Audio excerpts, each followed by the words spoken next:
बाल्य विवाह एक सामाजिक अपराध और आईन विरोधी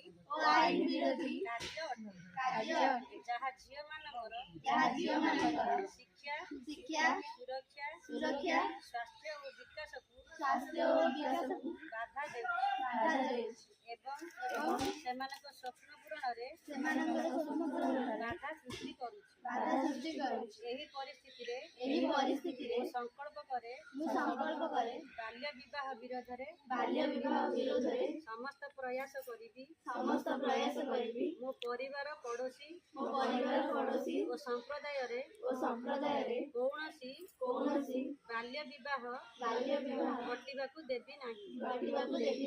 बाल्य विवाह घटाइबार जे कौनसी चेष्टा घटना विषय रे पंचायत और सरकारी कार्यालय को खबर देबी। समस्त शिशुकर शिक्षा और सुरक्षा पाई मोर स्वर उठेबी एवं बाल्य विवाह